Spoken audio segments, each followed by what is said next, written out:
Are you thinking about quitting smoking? If so, you may have some concerns like, what will I do if I have a strong urge to smoke? What will I do if I get cranky and hard to be around? Or what will I do without smoking? These are common questions. To begin answering these questions, it's important to create a plan. A plan is a tool to help you get started, keep you on track, and get you to your goal. Before you create a plan, think about your motivation. That is, your reasons to quit smoking.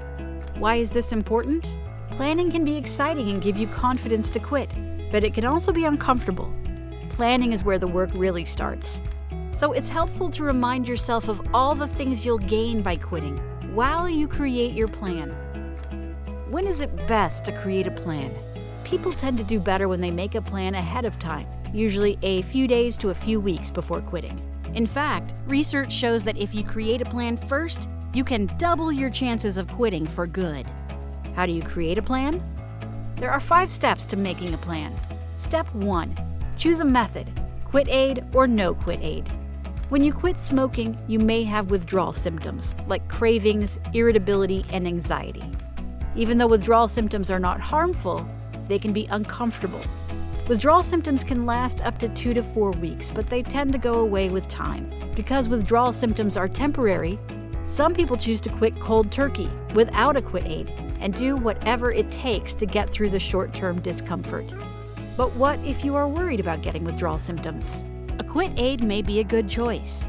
Quit aids, such as nicotine patches, nicotine gum, and medications like Chantix and bupropion SR can help ease withdrawal symptoms. If you are interested in learning more about quit aids, watch our video on this topic and talk with your doctor. Another thing to keep in mind is that not all quit aids will help with all cravings. You'll have to make other changes too. That's where the next steps come in. Step 2. List your triggers. Triggers are all of the things that make you want to smoke. Before you quit, it's a good idea to pay attention to when and why you smoke. Maybe you smoke right when you wake up or when you're stressed. And what about triggers on weekdays?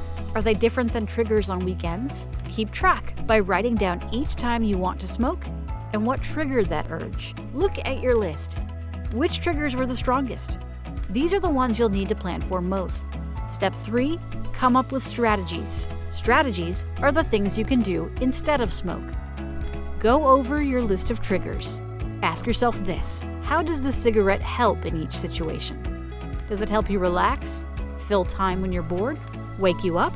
For each trigger, think about other things that could work in those situations. For example, if you smoke first thing in the morning to help you wake up, you could stretch for a few minutes or take a shower right away to get yourself going. You can learn more about how to deal with different kinds of cravings by watching our video on this topic. Step 4. Choose a quit date. You'd probably agree there's never a great time to quit, but certain times are better than others. Get out your calendar and look for a date that will be as stress-free as possible. Pick a date and commit to it. Step 5. Get support. Quitting can be easier when you have people to help you. What kind of help?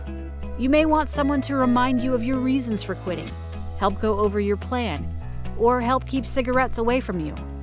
You might just want someone to tell you you're doing a good job, or talk you through a craving when it gets tough. Who might you turn to for support? This could be friends and family, or it could be a quit coach, like those you can talk with by calling Kick It California at 1-800-300-8086. Whatever the case, think about the people who can give you support and tell them exactly what would help. Just remember, no matter what, you are your own best support. Make sure to take it easy on yourself and give yourself credit each day. Okay, so now you know the 5 steps to planning. What's next? When you have your plan ready, you can put it into action. You might even want to practice your strategies ahead of time just to see how they work. On your quit date, start using the strategies you settled on to deal with your triggers. Check your strategies each day. Are they working? If they are, great, keep using them. Sometimes strategies don't always work as planned, and sometimes you may notice more triggers. If this happens, you'll need to come up with some new strategies. Add them to your plan and try them out. If you do go back to smoking, Don't get discouraged. Most people try several times before quitting for good. Just set a new quit date and get back to quitting. In the middle of all of this, keep reminding yourself why you are quitting. It can be easy to lose track of your reasons when you are dealing with triggers, so try to keep focused on the good things about quitting. Each time you reach a goal, give yourself a reward and be proud of yourself.